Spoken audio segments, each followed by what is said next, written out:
The clown is the one who tries to alchemize the terror and sorrow of being human into something ridiculous and delightful. Oh, yeah, that's it. Yeah, more of that, please. More of And that. we've got a lot of Yes. terror and sorrow to alchemize right now, right? We need that. Mhm. Yeah, and when I hear that too, I think of, a lot of the great spiritual teachers and guides are joyful and are hilarious, and Yeah. welcome to Cosmic Clowns, a podcast about exploring consciousness, surviving chaos, and finding the comedy in it all. I'm Sebene Selassie, a dog and people-loving introvert, a 12th house stellium Scorpio sun, and a paradox peddler who writes and teaches about personal and collective freedom. And I'm Jocelyn Glei, a queer writer, teacher, and a student of spiritual comedy. My work explores creativity and consciousness and how we can be in relationship to our brains, our work, and the world with more lightness and ease. And I have 9 aspects to Pluto on my chart, so I'm kind of obsessed with transformation. So today is our first episode, and as an Pew, pew, introduction, pew, pew, pew, woot, woot. and as an introduction to us and Cosmic Clowns, we are going to start by exploring why we're here. Why did the two of us decide to put yet another podcast out into the world, and what will be different about it? In this episode, we'll share a bit about how we came to be creative collaborators, and then we'll delve into the big questions that we hope to address on this show. We'll explore how integrating the cosmic can help us find perspective and comfort in these chaotic times, and why we think clowning and comedy are needed now more than ever. We're both fascinated by the relationship between spirituality and humor and how laughter and liberation are intertwined. We're thrilled to have you along for today's conversation. But first, let's check in. Jocelyn, how are you feeling today? A little, I'm a little drifty, a little floating, a little anxious today. There's really high winds outside of my house, and I am surrounded by so many tall, shallowly rooted pine trees. So there's always like a little bit of anxiety and a lot of praying to the trees and talking to the trees when the weather is sort of in this state. Yeah, so I'm really you know, in my rituals, relying on my rituals. And it's one of those days where I'm kind of like, okay, we go for the morning walk. Oh, we're better. Oh, wait, we're a little more anxiety. All right, let's do some meditation, just kind of circling back and back and back to rituals to kind of stay rooted and stay grounded. Yeah. That's real. Yeah. Yeah, I think this is going to be more and more my practice. Mm. How are you doing today? I'm doing pretty good today. Yeah. I'm kind of leaning into the weather. So it went from summer to winter. It feels like overnight last week, and it's cold and kind of rainy and dreary today, but I'm kind of loving it. I have some candles lit, and yeah, it feels good. I'm very excited about our first episode. Yeah, when you have this juicy verdant background, which is really nice. That's true. Yeah. So, can I start by telling the story of how we first met? Yeah. So I used to coach. I'm trained as an integral coach. And I got a lot of people coming to me for career stuff. And I was really, at that time, benefited from this book called How to Manage Your Day, right? Is that what it's Manage your called? day to day. Manage Your Day to Day. Yeah. And it was a collection of many different thinkers, kind of from the productivity world, but more human than a lot of what else was out there. And it was edited by Jocelyn. and my friend Nady was dating a new person, and I can't remember how it happened, but she basically told me that her ex-girlfriend was Jocelyn. And I was like, Jocelyn? I love that book. I love that book so much that I would buy it in like multiple quantities and give it to my coaching clients. Like, Hmm. so I was so excited by that. And Nady and her girlfriend at the time arranged a dinner so that we could meet. And my ex-husband and I went, and that's how we met. And you invited me onto your podcast very slowly after that. And we just realized that we had all these intersecting interests, and we became fast Yeah. friends. So that was I was thinking about it. I think it was like 7 years 2018, ago. Yeah, I think you're right. Yeah. Mhm. 2018. And Mhm. so over these years, we've spent much more time together. You moved upstate to Woodstock, and Mhm. you would come and visit. And we would spend a lot of time together going to museums and talking. And we would sit at my kitchen table for hours, just talking about everything under the sun, literally talking about astrology a lot of the time. And we started calling that matcha lattes. Yeah, matcha lattes. That was our podcast Yeah, in that no progress. one ever listened to. Yeah, no one sadly ever got to hear Ugh. where we're having our like 3-hour morning conversations. Yeah, I was just reflecting on that, how I mean, how long ago and how not long ago that was. And yeah, and I think and it was just funny, right? That initial connection for us, real I mean, the connection has always been conversation, right? And just like this kind of constant idea exchange. And I was thinking about why, I wanted to do this this project with you and what I think is kind of unique about us coming together and just thinking about our different backgrounds, right? Like I'm very kind of in like coming out of like publishing, design, startup, kind of productivity, creativity world. And you have such a different background in kind of Buddhism and meditation and nonprofit work, working with youth, working in refugee camps.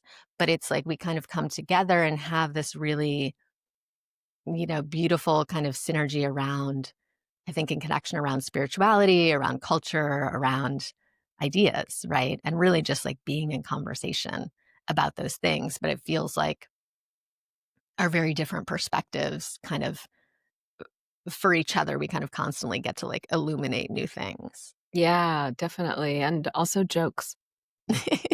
And also jokes. That there's so much laughter and care. Even in Mm. the midst of, challenges, you were the person who came, drove 5 hours with Pablo, your dog, to come rescue me from a very um, sweet but very under-resourced hospital in Massachusetts in December where I had an infection, and drive me to Memorial Sloan Kettering, my cancer center, um, and then stayed in my apartment and came and visited me in the hospital every day. And, just such a true friend too. Yeah, when I can remember, I think like laughing in like the CVS parking lot while we were like waiting for your prescription for Right. pain meds for like 45 minutes so you could get through the drive home, right? And Yeah, right. it's just like, Or yeah, laughing through Christmas Eve in the hospital where, on morphine, and yeah, with yeah, our friends celebrating. You brought all these sweet gifts for everyone. Yeah, really. Yeah, yeah. so much love for you. So much love for you, friend. Mm, And I think we need more of that, more mm, of those conversations, more of that laughter. And for me, part of wanting to do this project with you was really just like I don't know how you feel about this moment, but like I just uh, for whatever reason, I just stopped having a tolerance for like people who are taking themselves like 100% seriously. Not even people who are taking themselves 100%, but just 100% like seriousness. Like I just feel myself craving and needing some lightness, some laughter, some comedy, and not in any way like wanting something shallow, but like just needing that kind of spoonful of sugar to make the medicine go down. mm. Yeah. Yeah. Mm. Well, maybe we can use that as the jumping off point for kind of the heart of this episode where we're Mm. going to explore, why cosmic, why clowns? That's a, you know, it's a cute title, but what does it really mean? So, yeah, I'll ask you, Yeah. Jocelyn, what does cosmic mean to you, and why that as part of this theme? Mm. Yeah. I mean, I think that when I think about cosmic, I think about context. And I also think about kind of right sizing ourselves as humans. I mean, I think that we are so zoomed in all of the time, and I mean, you can just picture, right, people literally like walking around looking at their phones. Like we're kind of in this like really sort of tight aperture where things are just like coming at us all of the time, a lot of times without context. Like if you think about, a platform like Twitter, X, or Instagram, or other these little bite-sized pieces, we get like all of this information, but there's just not really any context, and almost all of that information is filled with like fear or with anxiety or, with something that's going to like really activate your nervous system and maybe send you into some type of spiral. And for me, cosmic means like really zooming out, and kind of getting that broader perspective. And, one of those tools, of course, which you and I talk about a lot is astrology and like getting into that, kind of context of these much longer, bigger cycles. And so we can kind of situate ourselves within those cycles. And even when things are difficult, you have some context for the difficulty, or it's like, okay, we're in a period that's going to be difficult now because we're laying the foundation for something new, and like all of that. I take great comfort in that. Hmm. um yeah, so that's part of it for me anyways. What about you? Yeah, I love that, just the perspective that the cosmic gives us, like that way, like you're saying, to zoom out instead of constantly zooming in. I think for me as well, and astrology is part of this because there are plenty of people, and maybe some people are listening to this podcast who, don't quote unquote believe in astrology. And I don't know if astrology is something you have to believe in. It's just a fact of human history, that astrology and astronomy were the same thing for many, many Mm, centuries and actually millennia until they were separated out. And astrology was poo pooed largely because it's so powerful. And, mm, those empowered did not want people to have that kind of tool. So, maybe we'll get into that in another episode, but for me, what that symbolizes or points to is what I often talk about as like the rational defenses that we walk around with in our mm, modern culture, that so many people are, well, probably all of us or almost all of us are conditioned to have those, right? To be skeptical of anything that's not scientifically verifiable and proven. And it really robs us of this capacity to be in touch with things that are ineffable and mysterious and dare I say magical. And the cosmic really opens us up to that because we can't know. And modern science is catching up to that in many ways, to just acknowledge how much it is we don't know. But the cosmic to me points to consciousness and all the capacities that we can touch into when we allow for them, when we don't have those defenses. So I'm hoping that for me, if we want to talk about like why we're here and why we want to do this, a lot of my teaching and writing kind of like toes the line to talk about those rational defenses and open people to other ways of being and thinking. But I really wanted to, and we've been talking about this a lot, with Cosmic Clowns, like really fully step into all of that, still making it understandable for hopefully a general audience. And we hope, people will continue to stay engaged, even if some of it seems a little out there, different for them, and some people will be all in. But for me, I want to really come out of the cosmic closet, yeah, Yes, do it. and just really embrace that great mystery. Yeah, well, and I love what you were saying about, right, that it opens us up to the fact that we can't know, right? And I think that is like part of the timeliness of there's a timeliness to opening to that right now, right? Because we are in such a time of uncertainty. And I think we are so used to knowing, and we are so used to knowing what to do, and we are so used to the predictability and to the certainty, right? And we we're not going to get that right now, and I think we're not going to get that maybe for quite some time. And Mhm. so how do we navigate that, and being able to be more in touch with the cosmic, to be able to be more in humility, to be able to be more in awe, but also to be more in connection with like the mystery, as you're saying, that like things are happening and maybe we don't understand why they're happening, but hopefully we can trust in that and believe in some kind of greater plan, or, greater cycles that are happening. And I think that, kind of where we've evolved as humans, that's like it's quite challenging for us to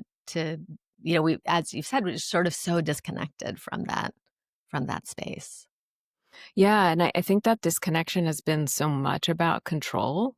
Mhm. Um, Control because of that uncertainty. And I was listening to a podcast a couple of weeks ago, and now I'm forgetting the name of the woman who wrote Dancing in the Flames with Marion Woodman, but she talked about, and Oh, yeah, the Dixon. yeah, Eleanor Dixon, I think, yeah. Yeah. And she was talking about how really modernity was birthed because of the bubonic plague. Mhm. 50% of Europe was dead, and there was this feeling of lack of control. The usual, really indigenous ways of taking care, using herbs or healers, and it just failed because this Mm. thing was so great, and it really scrambled people's meaning making, and then along with many other things like the Inquisition and Just and the control, sidebar, the that little thing. church, killing witches, quote unquote witches.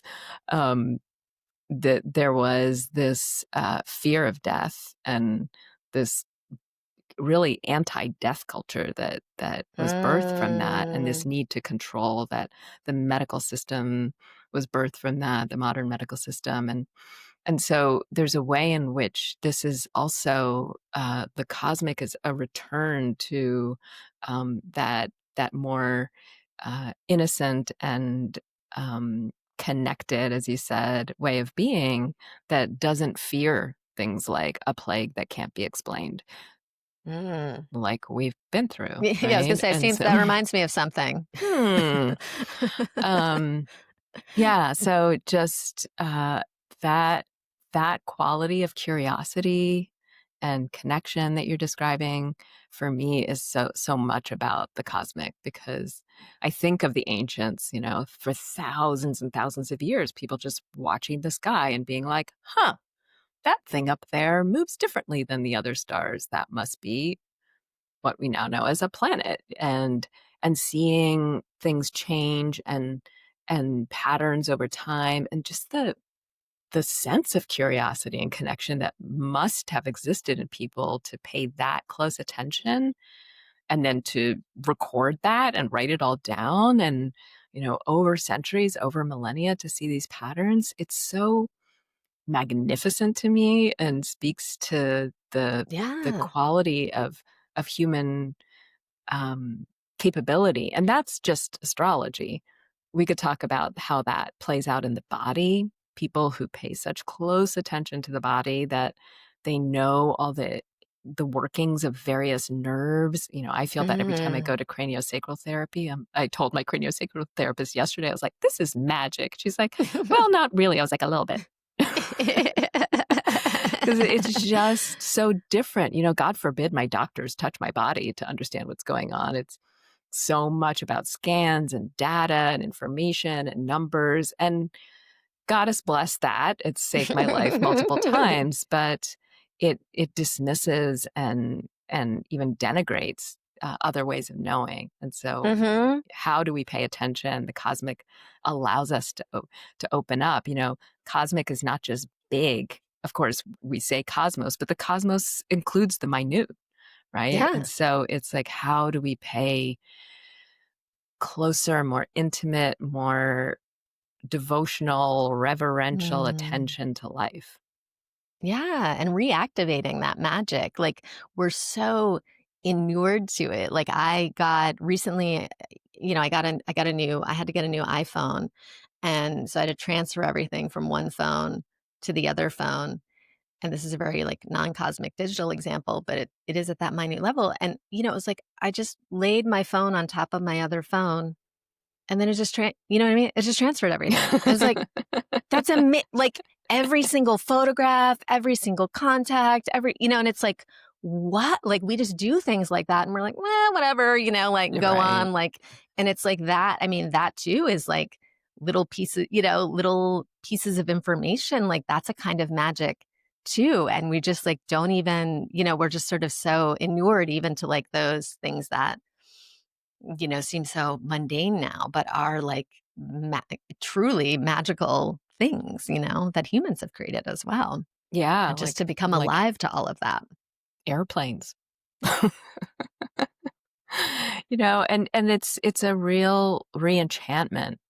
Yeah, I It's love a that. real opening to wonder and awe.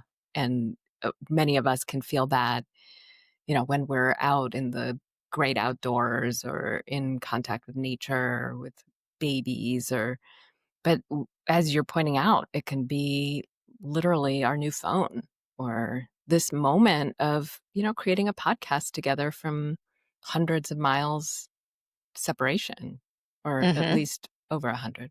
I'm not sure how many. Right. Yeah. This too is magic, and it's all connected, right? Like, I promise I won't go on about this for very long, but like, for instance, the fact that, um, right behind me here on the table are some crystals. I'm very into crystals, as you know, the mineral world. And like, that those are what are inside our computers, that those are what are inside our phones, that those are like playing a highly crucial role in like the little semiconductors that are inside everything that we use. And so those things are connected to nature, like they are of nature, that everything Hmm. is of nature, that everything is of the cosmos. And Hmm. therefore, everything is part of this magic and part of this enchantment, kind of connecting those dots, I think, Hmm. too. Yeah, and those crystals are inside our skulls, They are in our right? ears. Yeah.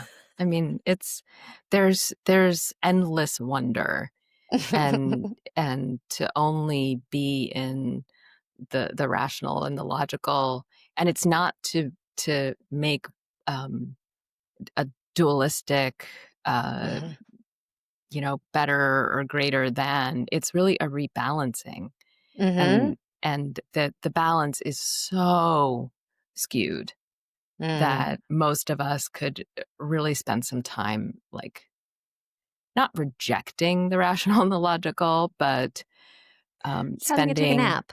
Yeah, yeah, let it little nap. hang out in a timeout for a little bit. It's actually Um, like what I do with people a lot, and I don't think I've ever done this with you, but with energy work, and like I have them like put their hand on their prefrontal cortex, and then we just put the executive function to sleep for it. It's like, just mm, give it a little nap. It's okay. It'll come back later.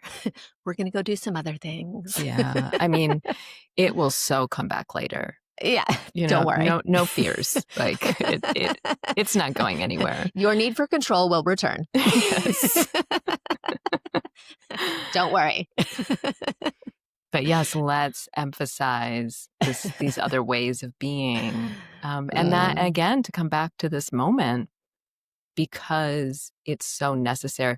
My frustration with the medical system and its like rabid rationalism could also be projected onto a lot of the so-called experts right now who are certain, what we should do or how things should be. That space of politics and Hmm. culture also needs the cosmic, and I would include in that the creative, you know. Yeah. Well, and also just like, yeah, less this veneration of expertise is a little, I'm a little tired, I have to say. I mean, it's Experts, useful. schmexperts.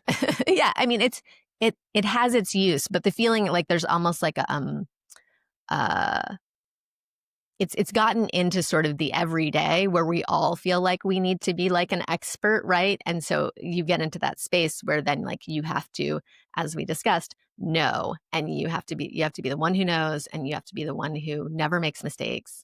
And this is not a constructive space to be in most of the time, and certainly not now as like everything is falling apart and we need to connect in new ways and invent new things and, rebirth things. You can't be, we can't be experts at whatever is unfolding right now, I don't think.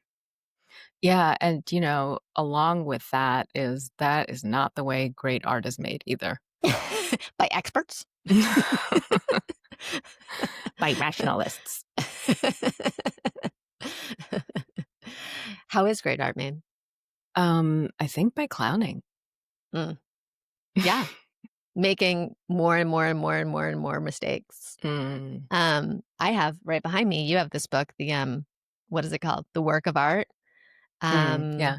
Which is so great, by Adam Moss.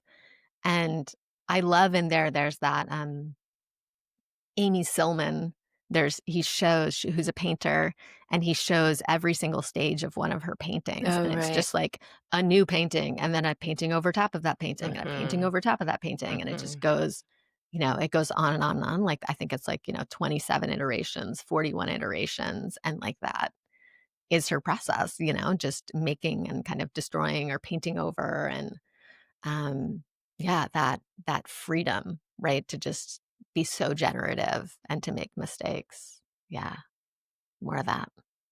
Well, maybe this is a good point to switch gears and talk about the second part of our theme or our title, which is clowns. So, Yeah. we've kind of explored why cosmic, but why clowns? And um, I want to start just by saying that sometimes clowns is used as a pejorative, and I want to bring in a qualifier and call those fake clowns.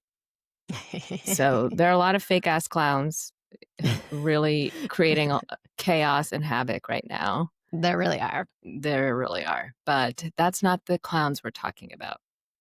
We're talking about a different way of being that is centered in creativity and joy and also compassion and empathy for recognizing what's happening. So it's not just making light of everything all the time, No. but it is maybe seeing like the cosmic humor in things, right? That Yeah.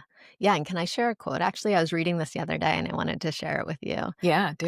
This is from Alex Tatarski, who is a clown, performing artist, actor, was just, doing a piece upstate. The clown is the one who tries to alchemize the terror and sorrow of being human into something ridiculous and delightful. Oh, yeah, that's it. Yeah, more of that, please. Like, More I of mean, and that. we've got a lot of Yes. terror and sorrow to alchemize right now, right? Like, we need that. Mm. Yeah, and when I hear that too, I think of, a lot of the great spiritual teachers and guides are joyful and are hilarious, and Yeah. and so what does that mean to understand um the crux of life, which includes suffering, which includes pain. It's not ignoring that, but also to be able to find the laughter and joy in it. And Mhm.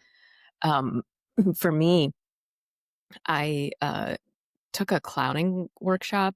So that was a year and a half ago now. It was a day-long workshop. It was supposed to be for beginners, but I was literally the only person who'd never studied clowning and or acting, like literally.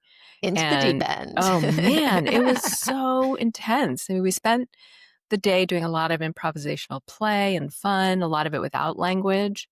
I actually was advised to try clowning by my coach at the time, Chayla Davison, who I had suggested maybe I should try improv. And she said, no, no, no, too much language.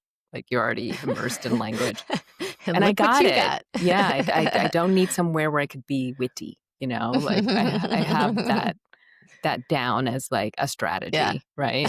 but but to be in something that was just so embodied, it's so physical and so much about Mm. expression of self and emotion. And they kept talking about the inner clown and finding your inner clown. And the final exercise at the end of the day, I don't know why I thought like we wouldn't have to perform for each other. It hadn't even entered in my mind. Like that's how dense I am. You're like, "Oh, shit. Oh I didn't God. realize I'd have to clown in front of people at the clowning And it was workshop." so hard. It was so challenging. I wrote Yeah, about yeah, it in a newsletter. I can link yeah. that in the show notes. But it was one of the most humbling and exciting and horrifying and beautiful and hilarious experiences. And then I signed up for a 6-week class, which proved to be more of the same. And I didn't go to my final performance because I literally physically got sick the I night remember. before because I think it was just so so freaked out by the bravery and Yeah. the Vulnerability. energy, the vulnerability exactly that Mm. clowning takes. And so Mm. clowning isn't only about like ha ha haing everything. It's really about showing up able to meet a situation with true kind of I'm going to keep using these words, but like connection and curiosity because it's so spontaneous. It's so like we're doing now, we're just having conversation. It's not scripted, you know. It's really allowing the moment to emerge in Yeah, in real time. Yeah. yeah. I love One, didn't they want you to use, like, you were had to use made up language? Which I remember that part of the workshop, which was, like, There were cracking me up, like times. Yeah, there were times where we had to like make like sounds and made up language, but the final actually exercise was we had to just move from one side of a room to another and make people laugh with no language Yeah. and just our bodies and oof. And if people laughed, we could move, and if they didn't, we couldn't. Mm. Yeah, and so, some people had to start over or just like Ugh. couldn't make it across. Ugh. Ooh, it's rough. Yeah, well, and just that level of embodiment that you're talking about, right? Like, Mhm. not relying on the intellectual, just really, like, relying on your body is Mhm. such a different way of operating for so many of us who have been in that controlled, rational mode for so long. Yeah, let me say the professional clowns in the room were great and they love it. Like, when she was asking for volunteers of who to go first, like you had to like, beat them back. And so, but yes, me controlling intellectual, wordy, rational Mhm. Sebene, it was much more challenging. And so there might be some people listening to this. It sounds like their worst nightmare. Some people are wanting to sign right up. Yeah. Yeah, well, and I think what you're right, like, part of this, Cosmic Clowns for us as a project, for both of us, is about moving into, um, being in conversation, but also moving into deeper self-expression and bringing forth some parts of ourselves that, that we maybe haven't shown as much or are just kind of learning how to cultivate, right? And so for me, that clown side, that comedy side is um, very much in that space for me in terms of showing up. As you know, kind of comedy and lightness and the archetype of the fool have been just like sort of really coming in and coming in for me. I mean, you know this story, but I'll just say for listeners, there was kind of this. It was just about I think 3 years ago. I was sitting in a plant medicine ceremony with a friend, and um, and essentially, I got kind of walked down into this um, cosmic cantina. It's very much like the cantina in like Star Wars, but it was basically like a psychedelic comedy club. And they were like, "You should do comedy." And I was like, "What?" Like, this is the spiritual lesson? And I was sitting with a friend and I told her, and she kind of like, and I don't know if this is like my own projection, but she was I was like, "They just said I should do comedy," and she was kinda like, "What?" Like like, that's, kinda like poo-pooing it, and then I ended up kind of like doing it was just me and this friend, and I kind of ended up doing this, like, comedy routine, like, for the rest of the ceremony about how, like, silly I thought it was, that, like, that was the message that I got, Like, I'm like, "I've been doing so much, like, spiritual investigation, like, this is what I get," And, so that was almost 3 years ago now, and, um, I've been kind of trying to sort of figure out what that means for me and like how to invite that in. And, I said at the beginning, I'm a student of spiritual comedy. I've really been thinking about this idea of spiritual comedy and, um, how to, yeah, kind of, make light of our suffering, not in in a bad way, but in a way that actually brings in lightness. Um, and yeah, and so part of for me, trying to show up here in sort of a looser, freer way, maybe a little bit sillier, a little bit more clownish, a little bit more foolish. Um, yeah, that's really part of what it is for me. I actually had like a sort of a second um, spiritual experience where the fool archetype came in for me.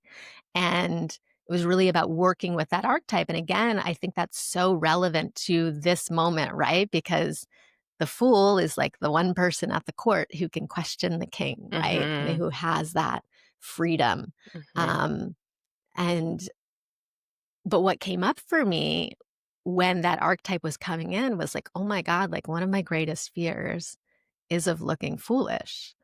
But it's like, Mm. "Oh, but I'm supposed to wait, if I'm supposed to play the fool, then we've got a bit of a problem here," Mhm. you know? Mhm. And so there's that, like, deeper than, starting to go into an exploration of that. Um, and yeah, and just really I think I've really started to explore and come to understand laughter as medicine, right? We were talking about that spoonful of sugar, and I was listening to Francis Weller in an interview the other day. I know you've been reading his most recent book, and he talks about the moment that we're entering as the long dark. Mm. And one of the things that he says about it is that we have this kind of invitation to immensity. And I was thinking about like one thing that laughter really does for me, and I think does for most people, right, is it when I'm laughing, I'm gonna be less rigid, right? I'm gonna be more open. Mm. I'm gonna have more of an ability to expand and to open to the immensity. And so I think that's so powerful, like laughter is medicine, laughter as a tool for allowing us to release some of that rigidity, some of that control that we get when we're in that hyper rational, um, you know, rigid kind of state. And I think yeah, it's just it's such medicine. Yeah. Yeah, I resonate with so much of what you said, and it brings up, different points for me. One, I also identify with that not wanting to look foolish, and, that's wrapped up with control and image and this idea of the expert, and how Mm-hmm. clowning really challenges that because it's all about being foolish and really Yeah. putting yourself out there in that way. And there is something when I've attended, real clown shows that are incredible performance art. Really, there is this almost transcendent quality to the Mhm. absurdity and to the ways that it touches into these truths about just being human. And at the same time, as you were pointing to, the jester or the clown or the fool always challenges power, right? So Mhm. they're inside, they're part of the court, but they're also there to make fun and Mhm. to poke fun, and has the same quality as like the trickster energy of a lot of indigenous or um, uh, folkloric cultures. That Yeah. there's a way in which it challenges power out there, but it also challenges our own sense of false power, or let's say ego. So there's this way in which clowning and clown and the fool and the trickster is really bringing us into more connection with reality, really, because Mhm. we can see we're humbled, and we're also able to step up. So I had shared with you this Trevor Noah piece that he did recently on his YouTube channel, a Oh my God, recording so good. from, yeah. So we'll link that as well. But it's so powerful on many levels, and really gets to like what the heart of like what is comedy. But one of the things he talks about is how during World War II, it was Charlie Chaplin's The Great Dictator, which really started to change the Allied soldiers' perception of Hitler, because they realized, we were so steeped, or they were so steeped in fear of what was happening, rightly so. Um, and there was such an absurdity to him, and the sort of laughter at him was Yeah. buoying. The And puncture and like the puncturing, right? yes, and so we are blessed with many great satirists and people who can point to the absolute like comedy of these fake ass clowns who are ruining it for everybody right now. And that's really important too, along with the other, let's say, less funny, but hopefully still fun, organizing or activism or action that we can take.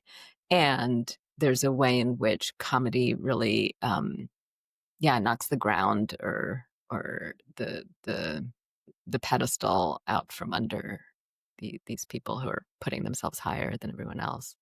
Yeah, absolutely, and questions the status quo, and I think also, right, that there's not like a binary between like, as you're saying, like activism or like comedy or joy or right, like these things can, hopefully these things can coexist. Um, being able to be deadly serious when you need to be, and also, to have lightness in the moment. Like I've really been thinking a lot about lightness versus depth because I have such a natural, I think this is the 9 aspects to Pluto too, probably like such a bias towards depth, like going deeper is always better. Girl, Um I mean, like, that's probably why we're friends, ultimately. Yeah. It's like the comedy is helping us crawl out of Yeah, like yeah. the Pluto, Scorpios, Yeah, yeah, out of the hole. out of the hole of like our stelliums and aspects. Totally. But, like, I,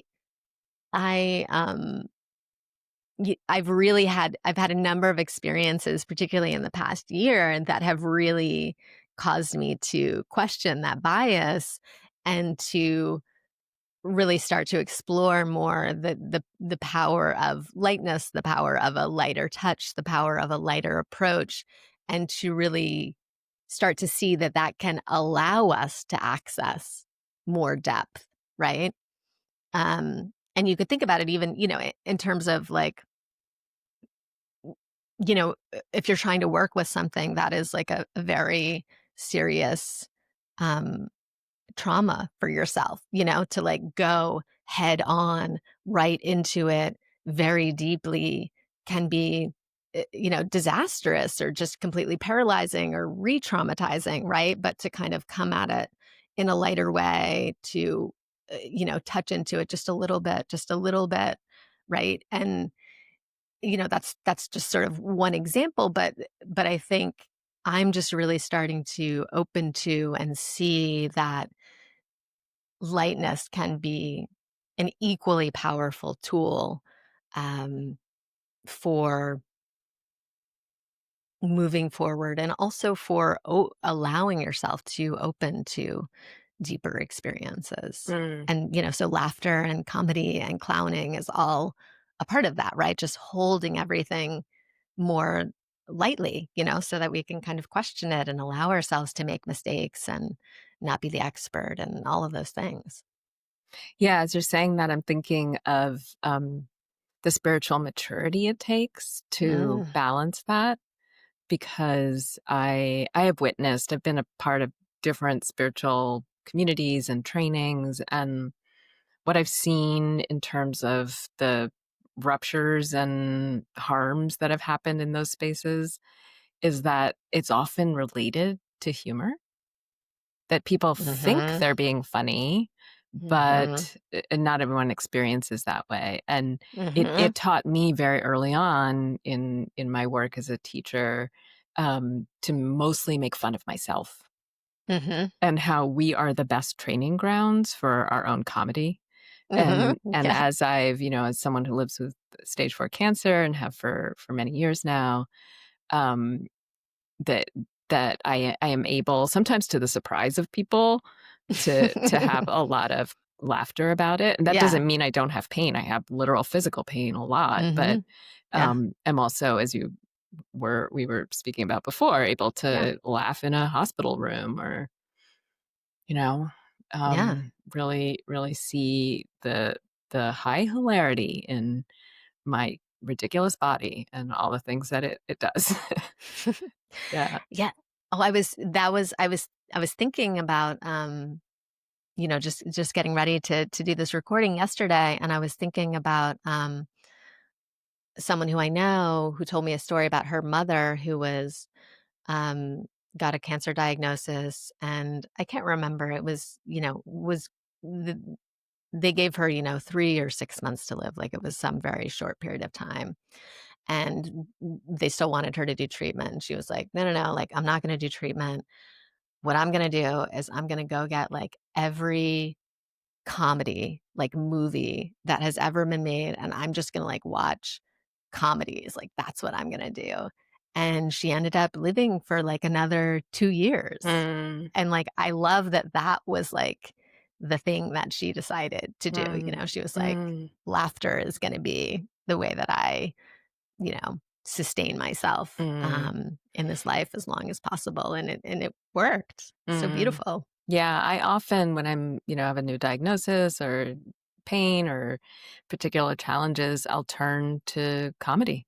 I'll turn Mm. to movies or stand up, or, various YouTube, LOL, cat things, or dogs, as the case may be. Um, but yeah, that is very nourishing. And I would add to that, I heard the story from an acupuncturist I used to see, of someone similarly, diagnosed with very Mm. grim cancer news, and she was a nun, a Buddhist nun, and decided, she lived in a monastery, and she decided to just rest. So she slept as much as she wanted to for days and days and months, and I think she did that for like a year, and was better. I don't know if she Mm, also had treatment, um, yeah. but I like that kind of pairing of comedy and rest. And there Mhm. is something restful about comedy. It like laughing allows our system to um, deactivate. You know Yeah, that well, it's a purge it's a too, purge. It's a release, Just just like like sweating or crying. Yeah, crying or throwing up or yeah, all those things. right. It's a purge, so you move that energy, you release Mm, that energy, you mm, rid yourself maybe of, something that you're holding on to. yeah, Yeah, yeah. yeah. I mean, what do you think about, like, comedy and clowning just in terms of, like, the collective and in this moment? Well, I'm not on social media, so I only see like little snippets of things, but I have seen some of the like large animal costumes from Portland right now as it's under siege, and people going out in these animal costumes and dancing. I don't know what's happening because I again I'm not Yeah, following it as closely as if I was on social media, but there is this space for um challenging the the the fear mongering and the terrorizing that's happening um, in various ways. And comedy is not yeah. obviously the only way, but it is a way to, like we were talking about with the great dictator, like to deflate something, right? Mhm. And so I I try and do that in my own writing. I would say I'm a comedian, but I try and bring Yeah, some lightness and humor into the ways I talk about both the suffering of the collective and also my own personal suffering, and hopefully that allows people a way into becoming a little more grounded and centered themselves so that they can respond appropriately in their own lives. yeah. Yeah, well, and I think where we also, like, overlap and connect is, like, bringing that, like, vulnerability to our writing, so it's not Hmm. always necessarily in the context of comedy, but of using our own personal experiences and, you know, sort of, sharing our own spiritual pratfalls, if you will, Hmm. so Hmm. that, um, to kind of, um, yeah, deflate or just sort of puncture the seriousness with which we take ourselves Hmm. sometimes. Hmm. Um, and as you were talking about that, I was thinking about that video that I think you shared with me, um, of LA, of the skateboarder who was confronting um, I don't know if it was military officers or paramilitary people, who was out. Was he like dancing or Yeah, like, they were shooting at at his his feet? feet, and I don't know Hmm. if there were blanks or, Yeah. whatever they were shooting, and he was just sort of yeah, he had, like, He was this like, "Tut, tut, tut, tut, tut, tut, tut, yeah, tut." Yeah. improvisational dance to it with so much courage and Yeah. This teenage presence. boy. Oh, what a hero or, you Yeah. know, model for all of us, yeah. Hmm. Hmm. Yeah, Mm. the ways that we can show up and, um yeah, we need each of us to show up right now. Yeah. Yeah. Yeah. Well, what do you think about as we kind of head into the end of this episode? What is nourishing you right now or helping you connect with lightness or connect with laughter or just bringing you solace? Hmm. I just finished watching The Studio, Mm-hmm. the Seth Rogen because it won so many Emmys. I said I wasn't actually interested in watching it because it's such a Hollywood insider thing. Right. This is But the Seth yeah, Rogen Seth led show on Rogen, Apple TV, I think, yes, right? and Hmm. it's a Hollywood studio, and he becomes the head, and it's half-hour episodes. It's hilarious. If you know a little bit about the industry, it could Hmm. maybe help, and I'm a little bit connected to that, so I really enjoyed it. But it's still funny regardless, and it Hmm. just pokes fun at everyone, and that's one of my favorite things when like everyone gets made fun of. One of my favorite episodes is a later episodes where he's dating a pediatric oncologist and it just skewers doctors, particularly pediatric oncologists, as much as it does the Hollywood system. And I took particular delight in that. Nice. Yeah. There's also a fantastic episode about casting that really goes, it's a pretty white show, except for some of the guest stars, but that episode really goes into like racial dynamics, and it's hilarious. It's Oh my gosh. funny. Yeah. All right, I'm gonna have to check it out. I love a new Sebene media recommendation. Mm-hmm. I got a deck of them here. What's happening for me? Yeah, I'm curious. You know what? What's bringing me solace is I've just been using. It's really helpful to just have a term or a metaphor for things sometimes, right? And so my new term is night brain. And just like identifying that my night brain is like an anxious, fearful, like problematic entity. And I can't like trust what it is thinking or doing. Um, like I tend to wake up in the middle of the night and, sometimes to go to the bathroom and sometimes, things start going. But it'll also happen sometimes when I wake up in the morning and just sort of like kind of realizing like, okay, like that's happening, but we can't trust the brain yet until we've gone through, until I like wake up, do a little meditation, have my matcha latte, go for my morning walk. And it's like, then after we've done these things, then we can kind of check in and like see how we're feeling. We can maybe start to trust the thoughts that are happening. Um, it's a little bit of a grim tool, but that is kind of helping me right now because the brain can just go a little off the rails sometimes. I like that. I like night brain because I find that we were speaking last night about today's episode and we had to like tend to a few details. And I was like, I'll do that in the morning. Because I just Yeah. know like my night brain issues that I have a hard time kind of staying focused and Same. together. And I can't believe that I used to teach a lot at night because Wow. yeah, like teach classes, in the evening, classes after work and Mm-hmm. online as well, teach these evening sessions. And I would feel both jacked up afterwards and drained, Mm-hmm. And Mm-hmm. so there's Mm-hmm. this like night brain thing of like, yeah, I prefer my day brain. Or let's Day say brain's not a little more prefer, reliable. but my day brain is definitely more generative. Mm-hmm. Mm-hmm. Yeah. Yeah. Yeah. Yeah. My day brain is definitely more generative and less, I don't know, self-flagellating, we'll say.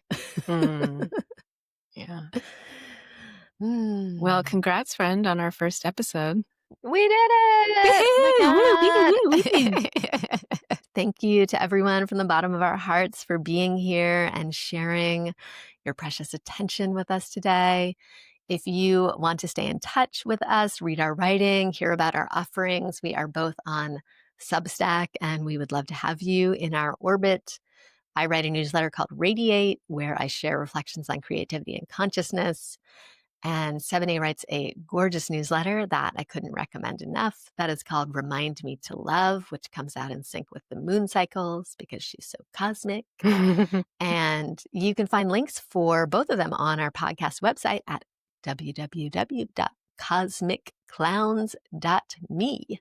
Yeah, and if this episode resonates with you, it would be a huge, huge help if you would write us a review on Apple Podcasts. Every review will help us find more listeners and help them find us. And more listeners means we can keep doing this show. We are doing this of our own passion and sense of possibility. And we've already put a lot of hours into just getting it started. So we want to keep doing it because it's fun and we'd love your support in that. So I think that's it for today. Thank you for being here again. And remember to keep it cosmic and find real clowns where you can. And we'll send you off now with this final moment of clown. What are you doing? Oh my God, no! No. No, you're not allowed up there. Ah, the comedy of it all. Ugh.